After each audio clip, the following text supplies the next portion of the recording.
Hello friends, my name is Swapnil Jain. और जैसा कि हमने लास्ट क्लास के अंदर क्लास 9 का फर्स्ट चैप्टर स्टार्ट किया था जिसका नाम था नंबर सिस्टम, उसके अंदर हमने इंट्रो पार्ट को कवर किया था जिसमें हमने सीखा था कि रियल नंबर क्या होता है और नेचुरल नंबर क्या होता है, रेशनल नंबर में किन किन को कवर किया जाता है और इरेशनल नंबर क्या होते हैं, और साथ में हमने होल नंबर्स क्या होता है। सब कुछ चीज़ों को हमने उस क्लास में कवर किया था। अब हम उसकी क्लास के आगे की तरफ चलेंगे कि अब हम सीखेंगे कि रेशनल नंबर को नंबर लाइन पर किस प्रकार प्रेजेंट करते हैं। तो अपन ने कल ये क्लास में ये सीखा था ना कि all integers can be present on a rational number, कि हम सभी इंटीजर्स को रेशनल नंबर की तरह प्रेजेंट कर सकते हैं। ओके, तो सबसे पहले नंबर लाइन पर रेशनल नंबर को प्रेजेंट करने से पहले हमें ये पता होना चाहिए कि इंटीजर्स को नंबर लाइन पर किस प्रकार प्रेजेंट करते हैं। तो इसके लिए कुछ नहीं करना है, आपको एक नंबर लाइन ड्रॉ करनी है। इसमें यहाँ 0 और मीन्स इसके सेंटर में 0 लगा देंगे। ये वाला हिस्सा होगा ना बेटा, इस साइड वाला, ये तो होगा अपना नेगेटिव हिस्सा, और ये वाला जो हिस्सा होगा अपना पॉजिटिव हिस्सा। कौन सा? ये पॉजिटिव हिस्सा, ये नेगेटिव हिस्सा। और इसमें सेम डिस्टेंस के अंदर लाइंस खींचेंगे इस तरह, सेम डिस्टेंस लेंगे। ओके, सेम डिस्टेंस, और कुछ डिजिट डिसाइड करेंगे। उसको अपन बोलते हैं डिजिट डिसाइड करना। आप चाहे तो 2-2 के गैप में डिजिट डिसाइड करें, या 1-1 के, या 3-3 के, या 5-5 के, अकॉर्डिंग टू क्वेश्चंस। जैसे मैंने 1-1 के गैप में डिजिट डिसाइड करी, मीन्स 1 2 3, इसे -1 -2 और ये -3। तो इसे कहते हैं नंबर लाइन पर प्रेजेंट करना। तो ये पहले अभी किन को प्रेजेंट किया? इंटीजर्स को प्रेजेंट किया। अब हम रेशनल नंबर को नंबर लाइन पर प्रेजेंट करना सीखते हैं। उससे पहले आपको ये पता होना चाहिए कि रेशनल नंबर को नंबर लाइन पर प्रेजेंट करना है तो आपको कुछ कंडीशंस हैं जो कि आपको कवर करेगा तो अपन उसको प्रेजेंट कर पाएंगे। नहीं समझ में आया आपका? रेशनल नंबर को नंबर लाइन पर प्रेजेंट करने के लिए रेशनल नंबर का सिंपलेस्ट फॉर्म में होना जरूरी है, फर्स्ट बात। सेकंड बात, यदि न्यूमरेटर और डिनोमिनेटर में से यदि न्यूमरेटर बड़ा है तो उसका इंटीग्रल पार्ट और फ्रैक्शनल पार्ट अलग अलग होना चाहिए। दोनों कंडीशन समझ में आई? तो एक एग्जांपल लेके चलते हैं, 5/4। तो सबसे पहले देखेंगे कि क्या ये सिंपलेस्ट फॉर्म में है। क्या सिंपलेस्ट फॉर्म मीन्स वो एक इक्विलेटरल रेशनल नंबर नहीं होना चाहिए, मीन्स उनमें डिनोमिनेटर और न्यूमरेटर के बीच में कोई भी कॉमन फैक्टर नहीं होना चाहिए। और अगर कॉमन फैक्टर नहीं मीन्स वो दोनों क्या है, न्यूमरेटर और डिनोमिनेटर आपस में एक कोप्राइम नंबर होने चाहिए। तो क्या 5 और 4 आपस में कोप्राइम नंबर है क्या? यस, ये दोनों आपस में कोप्राइम नंबर है। तो ये अपना एक सिंपलेस्ट फॉर्म तो है। अब सेकंड देखेंगे कि इसमें न्यूमरेटर बड़ा है क्या? यस, न्यूमरेटर बड़ा है। तो इसमें से अपन इसको क्या करेंगे, इंटीग्रल पार्ट और फ्रैक्शन पार्ट को अलग करेंगे। अब इंटीग्रल पार्ट और फ्रैक्शन पार्ट को अलग करने के लिए आपको क्या करना है, सिंपल सा है, न्यूमरेटर को अंदर रख के डिनोमिनेटर से मीन्स डिवाइड करने का, मीन्स डिनोमिनेटर से न्यूमरेटर को डिवाइड करना है। तो 4 × 1 = 4, क्या बचा 1, ये 1/4, 1 से 1/4। अगर आप इसको ध्यान से देखेंगे ना तो ये क्या है, बराबर 1 + 1/4। क्या मैं कैसे कह सकता हूं क्या कि 1 से 1/4 इज इक्वल टू 1 + 1/4। अब एक बात और बताइए, ये जो 5/4 जो रेशनल नंबर है वो पॉजिटिव है नेगेटिव है? सर ये पॉजिटिव है। अगर ये पॉजिटिव है तो इसको किस तरफ ड्रॉ करेंगे? इसको इस तरफ ड्रॉ करेंगे। कौन सी साइड में? पॉजिटिव साइड में। अब इसको अपन ड्रॉ करना सीखते हैं। मीन्स आपको 1 तक चलना है, 0 से 1 तक चले, फिर 1/4 और कवर करना है, मीन्स 2 और 1 के बीच में से चौथे हिस्से को अपने को कवर करना है। अगर आपको 1/4, 1/5 या 1/6 हिस्सा कभी कवर करने की बात आती तो आपको क्या करना है, डिनोमिनेटर में जो भी नंबर लिखा हो मीन्स 4 6 5 उतना आपको क्या करना है, उन दोनों डिजिट के बीच में हिस्से कर दें। ये कितना लिखा है 4, तो अपन इन दोनों के बीच में कितने हिस्से करेंगे? 4 हिस्से करेंगे, 1 2 3 और ये 4। ध्यान रखना जो भी आप हिस्से करेंगे ना उनका गैप भी बराबर होना चाहिए। क्या होना चाहिए? गैप बराबर होना चाहिए। तो ये पहला हिस्सा, दूसरा, तीसरा, चौथा हिस्सा अपने को क्या चाहिए, 1 + 1/4 मीन्स एक हिस्सा चाहिए ना 4 हिस्सों में से। तो ये पहला हिस्सा हो गया, तो ये क्या कहलाएगा 1 से 1/4। और अपन इसको क्या लिखेंगे अपने फॉर्म में, 5/4। ये आपका क्या हो गया, रेशनल नंबर। एक एग्जांपल आप खुद कीजिए, मैंने आपको जैसे एग्जांपल दिया 12/5। ओके, 12/5 को आप खुद कीजिए। बेटा मैं मानता हूँ कि यदि आप क्लास में बैठे ना तो आप एक तो नोटबुक साथ में लेके बैठे हैं और साथ में क्लास 9 की एनसीईआरटी की बुक साथ में लेके बैठे। बेटा क्लास चल रही तो क्लास को क्लास के तरीके से समझेंगे तो ही तो अपन आगे सीख पाएंगे ना। तो आप 12/5 को नंबर लाइन में ड्रॉ करना सीखिए। और इसको सीखने के लिए आप ऐसा कीजिए, सबसे पहले मेरी वीडियो को पॉज कीजिए और एक बार खुद ड्रॉ करके देखिए। फिर अगर कोई मिस्टेक है तो मैं भी सॉल्यूशन करूंगा तो उससे आप कवर कर लेंगे ना कि गलत था या राइट था। समझ में आया? अब मैं इसका सॉल्यूशन करता हूँ। 12/5 को देखिए, क्या ये सिंपलेस्ट फॉर्म में है क्या इसका इक्विलेटरल फॉर्म में तो नहीं है? इक्विलेटरल फॉर्म में उनमें कोई कॉमन फैक्टर तो नहीं है? सर नहीं है, ये सिंपलेस्ट फॉर्म में ही है। अब देखिए इसका डिनोमिनेटर ज्यादा है क्या? यस, डिनोमिनेटर नहीं सॉरी न्यूमरेटर ज्यादा है क्या? डिनोमिनेटर ज्यादा होगा तो एक ऑलरेडी फ्रैक्शन फॉर्म में है। तो ये सर इसमें न्यूमरेटर ज्यादा है क्या? यस, इसमें न्यूमरेटर ज्यादा है। तो अपन क्या करेंगे, सबसे पहले इसका इंटीग्रल पार्ट और फ्रैक्शन पार्ट अलग करेंगे। तो अलग करते हैं। 5 1 5, 5 2 10, ये 2 सही 2/5 मीन्स 2 + 2/5 मीन्स आपको 2 तक तो जाना है, उसके बाद 5 में से कौन सा हिस्सा लेना है? दूसरा हिस्सा लेना है। अब मुझे बताइए पॉजिटिव नंबर है नेगेटिव नंबर? ये पॉजिटिव नंबर मीन्स ड्रॉ किधर होगा? इस साइड होगा। समझ में आया? तो आपको 2 तक चलना है, फिर 2/5 मीन्स 5 इससे लेके चलना है। तो आपने इसका सॉल्यूशन उतार लिया। अब मैं इसका सॉल्यूशन उतार दूंगा ना। ये लो मैंने मिटा दिया, हाथ से मिटा दिया। चलो 2 तक तो चलना है, फिर 5 हिस्से करने। तो 5 हिस्से करने के लिए आपने पहले बीच में एक हिस्सा करा, 2 हिस्से बराबर हो गए। और ये 1 2 3 4 इसे कर लेते ना। 1 2 3 4 5 सारे हिस्सों का बीच का गैप सेम होना चाहिए ना। आपको दूसरा नंबर कैसा चाहिए ना? ये पहला हिस्सा है, दूसरा हिस्सा, तीसरा, चौथा, पांचवा। अपने को दूसरा चाहिए। ये 2/5 हो गया ना, ये और ये 2 हो गया। तो 2 से 2/5 मीन्स यही ना। तो ये हो गया अपना 12/5। क्या सर हम अगर ये नंबर नेगेटिव होता तो भी इसको नंबर लाइन में प्रेजेंट कर सकते थे क्या? कर सकते थे। उसका भी एक एग्जांपल लेके चल लेते हैं। -10/4 क्या लिया मैंने? -10/4। सबसे पहले क्या करेंगे, इसको सिंपलेस्ट फॉर्म में कन्वर्ट करेंगे। तो ये सिंपलेस्ट फॉर्म में ही है क्या? नहीं है, तो उसको सिंपलेस्ट फॉर्म में कन्वर्ट करो। इनमें कॉमन फैक्टर है क्या? आई थिंक इसमें 2 कॉमन फैक्टर है। आई थिंक यही कॉमन फैक्टर है एक्चुअल में भी। तो 2 5 से 10 और 2 2 से 4 मीन्स 5/2 माइनस का। अब आप क्या करेंगे, माइनस को इग्नोर करके अंदर 5/2 लिख देंगे। समझ में आया? अब क्या करेंगे, इसका इंटीग्रल पार्ट और फ्रैक्शन पार्ट अलग करेंगे। तो इंटीग्रल पार्ट और फ्रैक्शन पार्ट अलग करने के लिए ये कर लेते हैं। 2 2 से 4, ये 1 बचा 1/2 मीन्स माइनस का 2 + 1/2 मीन्स आपको -2 तक तो जाना है। उसके बाद क्या करना है? 1/2 मैंने 2 हिस्सों में से एक हिस्सा भी लेना है। तो इसी सॉल्यूशन इसमें दे देता हूँ इसका भी। ये क्वेश्चन कर लिया अपन ने, मिटा देते हैं। ये क्वेश्चन कर लिया, मिटा देते हैं। और ये आंसर भी मिटा देते हैं। और ये अपनी नंबर लाइन।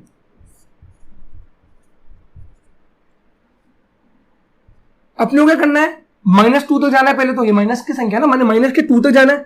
फिर 1/2 मैंने 2 हिस्सों में से एक हिस्सा लेना है। तो पहले इसके 2 हिस्से करो। ये 2 हिस्से कर दी, पहला हिस्सा ये दूसरा हिस्सा मीन्स पहला दूसरा हिस्सा। 1/2 मीन्स ये 1/2, ये 2 तक पहुंचे। फिर 1/2 मैंने 2 से 1/2 हो गया ना, ये 2 तक पहुंच गए अपन। फिर 1/2 भी पहुंच गया। तो ये अपन इसको क्या बोलेंगे बेटा, -10/4 जो क्वेश्चन में दिया। अपन को ये पूछा था ना -10/4।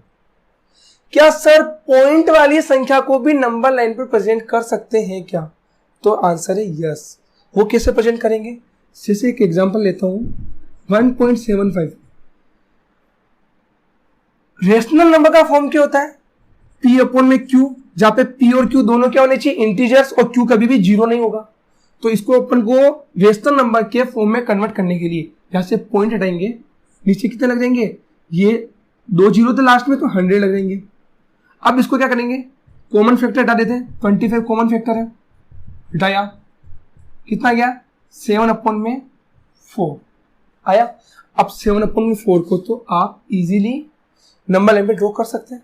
तो क्या आप माइनस वाली संख्या होती पॉइंट में तो भी कर सकते हैं? यस कर सकते हैं। ये अगर माइनस का होता तो ये भी माइनस का 7/4 बन जाता। फिर अगेन ये वाला फॉर्मेट आ जाता। आप फिर से माइनस वाले को भी नंबर लाइन में शो कर सकते थे।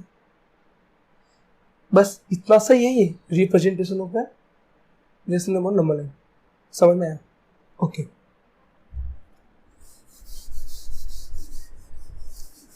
अब बेटा मैं ना एक कॉन्सेप्ट को साथ में चलाना चाहता हूं जिसका नाम है find out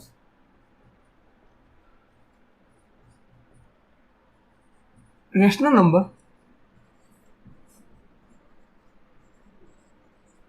between two rational number.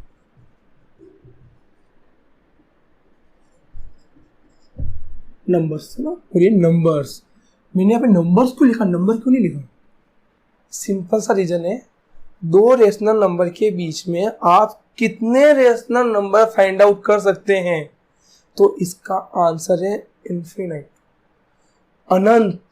कितने भी नंबर आप इन दोनों के बीच में फाइंड आउट कर सकते हैं। ये कोई डिजिट फिक्स नहीं कि आप 5 ही कर सकते हैं, 10 ही कर सकते हैं, 20 ही कर सकते हैं, 25 कर सकते हैं। आपको जितनी मर्जी हो उतने नंबर आप काउंट कर सकते हैं। इसलिए मैंने यहाँ लिखा भी है कि between any two different real number. Real number क्यों लिखा? क्योंकि मैं रेशनल नंबर और इरेशनल नंबर दोनों की बात करूं। There are infinite real number, कि दो रियल नंबर के बीच में कितने रियल नंबर हो सकते हैं? इनफाइनाइट, जिसकी कोई लिमिट नहीं। ठीक है, तो अब इसका दो नंबर्स के बीच में, एक नंबर में दो रियल नंबर रेशनल नंबर के बीच में एक रेशनल नंबर काउंट करने के लिए या फाइंड आउट करने के लिए मेरे पास दो मेथड है। फर्स्ट मेथड का नाम है मिड वैल्यू मेथड। क्या नाम है बेटा? फर्स्ट मेथड, जिसका क्या नाम है बेटा? Mid value method. Mid value method क्या नाम है? Mid value method. इस मेथड के अंदर, मिड वैल्यू मेथड के अंदर आपको बेटा क्या करना है? एक फॉर्मूला लिखाता हूं, r प्लस एस अपॉन में 2, r प्लस एस अपॉन में 2, और एक क्वेश्चन भी लिखा था। मैंने कहा 1 एंड 2 के बीच में आपको 3 रेशनल नंबर्स निकालने। कितने निकालने? 3 रेशनल नंबर्स। आपको 1 और 2 के बीच में यदि 3 रेशनल नंबर्स निकालने हैं तो आपके लिए r इजिकल्स टू तो 1 और 2 इजिकल्स टू s, मींस पहला नंबर तो r और दूसरा नंबर क्या है? 2। और इसके अंदर जब रेशनल नंबर निकालोगे ना तो इसका ये फॉर्मूला अपन लगाएंगे, मींस 1 एंड 2 के बीच में रेशनल नंबर निकालने अपने। कितने निकालने बेटा? 3। तो सबसे पहले ये अपनी सेंट में इसको ऐसा कर दो, यू बना दो कि ये 3 रेशनल नंबर अपने को निकाल दो। ओके, तो सबसे पहले आप इस रेशनल नंबर को निकालोगे। ये क्या है? इन दोनों के बीच का नंबर। इन दोनों को जोड़ेंगे और डिवाइड बाय 2 करेंगे तो ये पहला नंबर अपना रेशनल नंबर आ जाएगा। तो फर्स्ट रेशनल नंबर कैसे आएगा? 1 प्लस 2 अपॉन में 2। समझ में आया? 3 अपॉन में 2। तो ये नंबर क्या आएगा अपना? 3 अपॉन में 2। समझ में आया कैसे? क्या ये क्या कर 1 प्लस 2 अपॉन में 2 इजिकल्स टू 3 अपॉन में 2। ये कौन सा नंबर था? First rational number. अब सेकंड रेशनल नंबर कहाँ निकलेगा बेटा? इन दोनों के बीच में। और थर्ड का निकलेगा इन दोनों के बीच में। अब इन दोनों के बीच में निकला तो r तो क्या हो गया? 1, और 3 अपॉन में 2 क्या हो गया? s। अब इन दोनों के बीच में निकालेंगे तो r क्या हो गया? 3 अपॉन में 2, और 2 क्या हो गया? s। तो सेकंड निकाले अपन, तो सेकंड के लिए करेंगे 1 प्लस 3 अपॉन में 2 अपॉन में 2, और थर्ड निकालेंगे तो उसके लिए क्या करेंगे बेटा अपन? 3 अपॉन में 2 प्लस 2 अपॉन में 2। समझ में? एलसीएम लिया, 2 आया, 2 1 2, 2 प्लस 3 5 अपॉन में 2, ये 2 आया मीन्स 5 अपॉन में 4। समझ में? अब इसकी बात करते हैं। एलसीएम लिया 2, तो 2 3 और 2 2 जब 4, 3 और 2, 3 और 4 कितने होते हैं? 7, 7 अपॉन में 2 अपॉन में 2, 7 अपॉन में 4। मैं ये एक्सपेक्ट करके चल सकता हूँ कि आपको 3 अपॉन में 2 प्लस 2 को सोल्व करना आ गया। कैसे क्या बताऊँ क्या? मैंने ऐसे किया था, 3 अपॉन में 2 प्लस 2 था ना, मैंने इसके नीचे 1 रखा। एलसीएम लिया तो क्या आया था बेटा? 2, 2 1 2, 1 टाइम क्या 1 इंटू 3 क्या, तो क्या आया? 3। 1 से 2 को डिवाइड किया कितनी बार गया? 2 टाइम, 2 2 जा 4, तो 7 अपॉन में 3। समझ में? तो अपने कौन से रेशनल नंबर बने? ये 5 अपॉन में 4 बन गया, और ये क्या बन गया अपना? 7 अपॉन में। बेटा ये कौन सा मेथड था? Mid value method. और आपको पता है बेटा कि आप ये मिड वैल्यू मेथड आप कब लगा सकते हैं? आप मिड वैल्यू मेथड केवल और केवल तभी लगा सकते हैं जब आपसे कुछ लिमिटेड रेशनल नंबर पूछे, लाइक 3 बनाओ या 4 बनाओ या 5 बनाओ। 5 से ज्यादा पूछे ना तो मिड वैल्यू मेथड को भूल दो, क्योंकि इसके अंदर सॉल्यूशन करना बहुत लेंदी हो जाता है। और इस केस में यदि आपसे 5 से ज्यादा रेशनल नंबर पूछते हैं फाइंड आउट करना, तो आप कौन सा मेथड लगेंगे? सेकंड मेथड जो भी अपन करेंगे।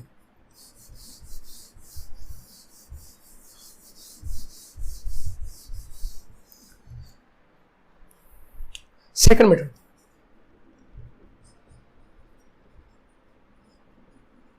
मैं इसके लिए क्या ले रहा हूं बेटा, एक एग्जांपल लेके चलता हूं। और मैंने आपको एग्जांपल में बोल दिया क्या लो 3/5 एंड क्या लो 3/5 एंड क्या लेके चले 4/5। 3/5 और 4/5 के बीच में हम लोग कितने रेशनल नंबर निकालने हैं, 5 रेशनल नंबर निकालने। कितने निकालने, 5 रेशनल नंबर। बेटा आपको एक बात ध्यान होनी चाहिए, जब भी आप इस सेकंड मेथड लगाते हैं ना, तो सेकंड मेथड की एक ही कंडीशन है। क्या कंडीशन है कि आप जो भी दो नंबर के बीच में रेशनल नंबर निकाल रहे हैं ना, तो उनके डिनोमिनेटर सेम होने चाहिए। क्या होने चाहिए, डिनोमिनेटर सेम। यदि डिनोमिनेटर सेम नहीं होंगे तो आप क्या करेंगे, आप डिनोमिनेटर को सेम करेंगे। जैसे 1/2 एंड 3/5 के बीच में यदि आपको 5 रेशनल नंबर निकालने, तो सबसे पहले इनके डिनोमिनेटर को सेम करना होगा। इसके लिए क्या करेंगे, 2 और 5 का क्या करेंगे, एलसीएम लेंगे। 2 और 5 का एलसीएम कितना आता है, ये 2 और 5 का एलसीएम ले तो 2 में 2, ये 5, 5 1 5 1 1 10 है। क्या है 10। 2 को 10 से डिवाइड किया कितने टाइम, क्या 5 टाइम। 5 × 1 5, समझ में आया। और 5 को 10 से डिवाइड किया कितने बार गया, 2 बार। और मींस 2 को 10 से डिवाइड किया 5 आया, 5 को 10 से डिवाइड किया 2 आया। ये नंबर समझ में आया। इस नंबर से तो इसको मल्टीप्लाई करेंगे, इस नंबर से इसको मल्टीप्लाई करेंगे। कहने का मतलब आपको क्या करना है, जो 1/2 है ना, उसको ऊपर भी 5 से मल्टीप्लाई करना है, नीचे भी 5 से मल्टीप्लाई करना है। ये तो बन जाएगा अपना R। और S क्या बनेगा, 3/5 है ना बेटा, ऊपर भी 2 से मल्टीप्लाई करेंगे, नीचे भी 2 से करेंगे, तो ये बन जाएगा अपना S। समझ में आ गया। इस प्रकार अपन क्या करेंगे, डिनोमिनेटर सेम करेंगे। कैसे हो गया ये, 5/10, 3 2 6 और 5 2 10, 5/10, 6/10।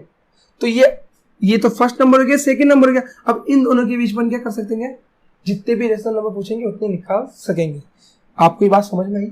आप इसको चाहे तो कॉपी कर लीजिए किस प्रकार अपने को डिनोमिनेटर सेम करना होता है, और आप नोट डाउन भी कर लीजिए कि ये नई लाइन नोट डाउन कर लीजिए कि सेकंड मेथड के लिए डिनोमिनेटर का सेम होना जरूरी है। ओके, अब बेटा इस क्वेश्चन की तरफ चलते हैं। तो सबसे पहले आपको इस मेथड के अंदर n कैलकुलेट करना होगा। क्या करना होगा, n। और n is equal to the number of rational number means आपको कितने रेशनल नंबर निकालने हैं। तो यहाँ पे कितने निकालने बेटा, 5। फिर निकालेंगे n+1 इज इक्वल टू कितना होगा, 5 + 1 इज इक्वल टू 6। फिर आपको क्या करना होगा, r और s को न्यू s, r और s कैलकुलेट करने होंगे। और इसका एक फॉर्मूला है जो भी मैं लिखा रहा हूँ, आप लिख लीजिएगा।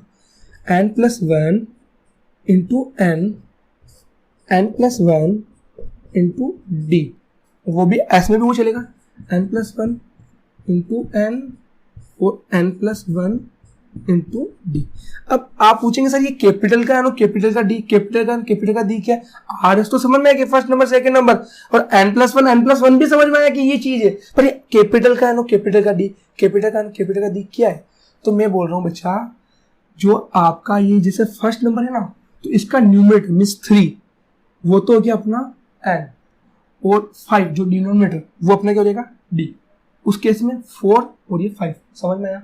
तो अब अपन क्या करेंगे, ये यहाँ पे सॉल्यूशन निकाल दो।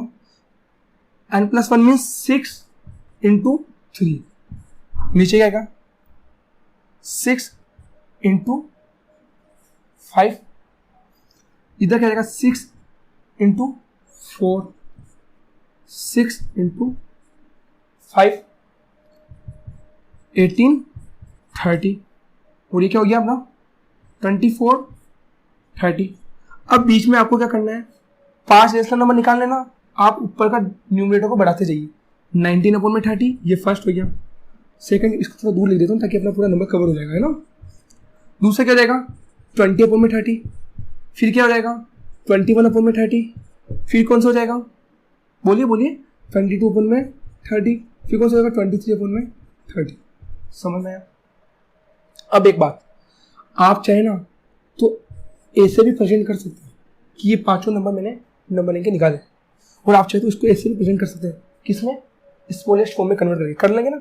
20 से 2 ये हो गया 10 अपॉन में 2 अपॉन में 3, ये हो रहा है 7 की टेबल 7 हो रही है 10। समझ में आया ना? आप इसको सिंपलेस्ट फॉर्म में भी शो कर सकते हैं और सिंपल तरीके से जो आपने आंसर दिया वो भी शो कर सकते हैं। तो ये था अपना सेकंड मेथड। अब इसमें एक क्वेश्चन मैं लेके चलता हूँ।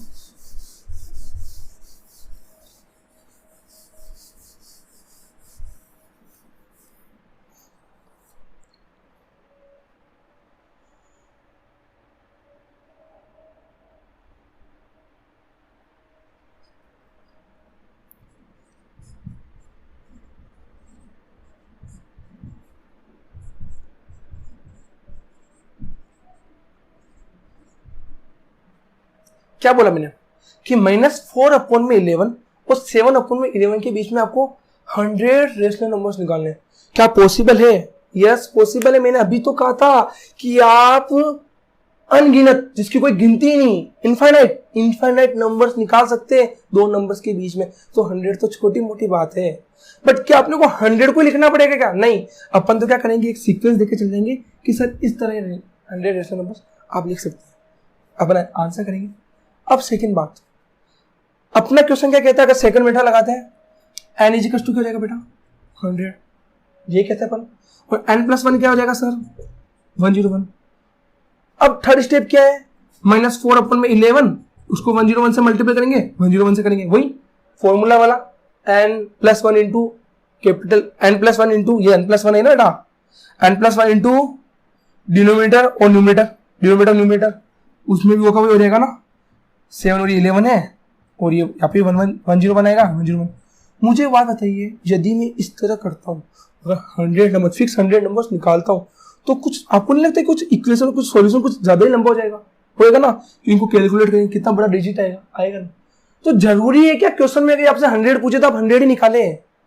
आप इससे ज्यादा भी तो निकाल सकते हैं ना। हाँ ठीक है, आंसर में आप स्वयं बताएंगे कि ये यहाँ से यहाँ तक ले लो सर। आप आंसर में आप बता देंगे कि यहाँ से मैंने स्टार्ट किया और यहाँ तक मैंने लगातार न्यूमरेटर बढ़ाता जा रहा हूँ और ये मेरे 100 नंबर हो गए। पर जरूरी है कि अगर 100 पूछे तो 100 ही नहीं। अगर मैं 100 लेता हूं तो 100 में 101 बनेगा, 101 से ये मेरी इक्वेशन कितनी टिपिकल हो रही है आपको पता है? हो रही है ना। इस केस में आप चाहे ना तो 100 से ज्यादा भी नंबर निकाल सकते हैं ताकि आपकी इक्वेशन थोड़ी सिंपल हो जाए। समझ में? कुछ थोड़ा सोल्यूशन थोड़ा सा ईजी हो जाए। अब सर आप कहेंगे सर सोल्यूशन को ईजी बनाने के लिए आप सर कह रहे कि नंबर बढ़ा दें, तो क्या नंबर घटा भी सकते हैं क्या? नहीं, नंबर घटाएंगे तो बीच में बिटवीन तो अपने को 100 नंबर चाहिए और आप तो कम निकाल के आ जाएंगे, फिर तो आपको नंबर भी कम ही मिलेंगे ना। इसलिए आपको नंबर आप ज्यादा बढ़ा सकते हैं पर घटा नहीं सकते। तो अपन क्या करते हैं, सॉल्यूशन को इजी बनाने के लिए अपन n इजिकल्स टू कितना मान लेते हैं? 109। कितना मान लेते हैं? 109। तो n+1 क्या जाएगा? 110 हो जाएगा। अब r और s निकालना है ना आपको, या s या लिख रहा हूँ, समझ जाना कि मैं आर या क्यों लिखा, एस क्यों लिखा। पहले मैं पास में लिख के बाद आर और एस को और तो बना लूंगा ना। चलो यह बना लेते ना, आर और एस। -4 अपॉन में 11, वो किससे मल्टीप्लाई होगा? 110 और नीचे भी 110, ये होगा ना। और एस भी होगा 7 अपॉन में 11, ऊपर भी 110 और नीचे भी होगा 110, यही होगा ना। अब क्या करेंगे बेटा, 0 से 0 कट गया, नहीं ए से काटेंगे तो फिर वो की वो संख्या बन जाएगी ना, ए से नहीं काटोगे। आप इसको क्या करेंगे, 11 से 11 कटा 10 बन गया, ये 10 बन गया, यहाँ पे भी 10 बन गया, यहाँ पे भी 10 बन गया, है ना। अब क्या हो गया, ये 40 अपॉन 110, वो क्या बन गया बेटा आपका? कितना बना वो? मैं इसी के बीच में नंबर लाइन लिखना सिखाऊंगा तो थोड़ा दूर लिख देता हूँ ना। ये बन जाएगा 70 अपॉन 110। अब इसके बिना आपको 100 नंबर लिखना है, एक एक नंबर बढ़ाते जाइए। तो माइनस का 39 अपॉन में 110 फर्स्ट नंबर, सेकंड -38 अपॉन में 110,